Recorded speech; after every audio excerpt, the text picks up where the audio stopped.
আসসালামু আলাইকুম এভরিওয়ান। আজকে আমি আপনাদের তিনটা স্ট্রাকচার শেখাবো। সেটি হচ্ছে শুড মানে উচিত, শুড হ্যাভ মানে উচিত ছিল, আর শুড হ্যাভ টু মানে উচিত হবে। শুডের পরে আমরা বসাবো ভার্বের বেস ফর্ম, আর শুড হ্যাভের পরে আমরা বসাবো ভার্বের 3 নম্বর রূপ, এবং শুড হ্যাভ টু এর পরে ভার্বের 1 নম্বর। উচিত, উচিত ছিল, উচিত হবে। আমরা তিনটা সেন্টেন্স লক্ষ্য করছি। তোমার পড়াশোনা নিয়ে সিরিয়াস হওয়া উচিত। তোমার পড়াশোনা নিয়ে সিরিয়াস হওয়া উচিত। তাহলে এটাকে আমরা উচিত, তাহলে স্ট্রাকচার 1-এ পড়ছে। এটাকে যদি আমরা অনুবাদ করি তাহলে তোমার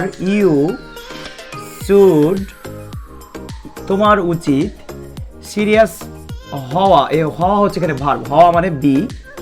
you should be serious, you should be serious, তোমার সিরিয়াস হওয়া উচিত। নিয়ে অর্থ আমরা ব্যবহার করবো about.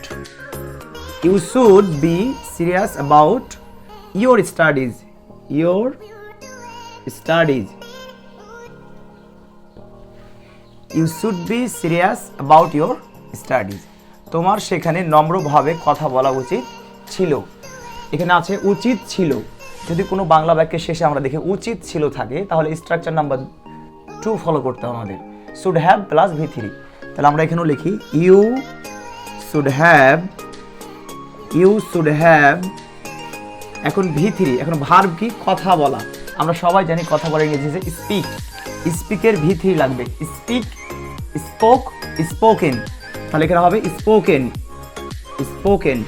You should have spoken, তোমার উচিত ছিল কথা বলা নম্রভাবে। নম্রভাবে ইংরেজি হচ্ছে politely, politely, it's an adverb.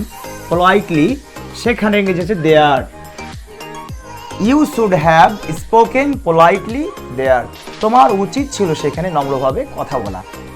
তোমার বিয়ে করা উচিত হবে। যদি কোনো বাংলা বাক্যের শেষে আমরা কখনো উচিত হবে পাই, তাহলে আমরা এই স্ট্রাকচারটা ফলো করব, শুড হ্যাভ টু। তাহলে you should have to, you should have to. এখানে বিয়ে করা অর্থে আমরা একটা ভার্ব ইউজ করি, সেটা হচ্ছে কি get married, get married, get married.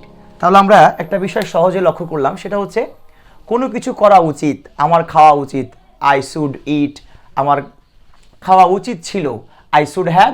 তখন ইটের ভিতরে হবে eat ate eaten, I should have eaten. আমার খাওয়া উচিত হবে, তখন হবে কি I should have to it.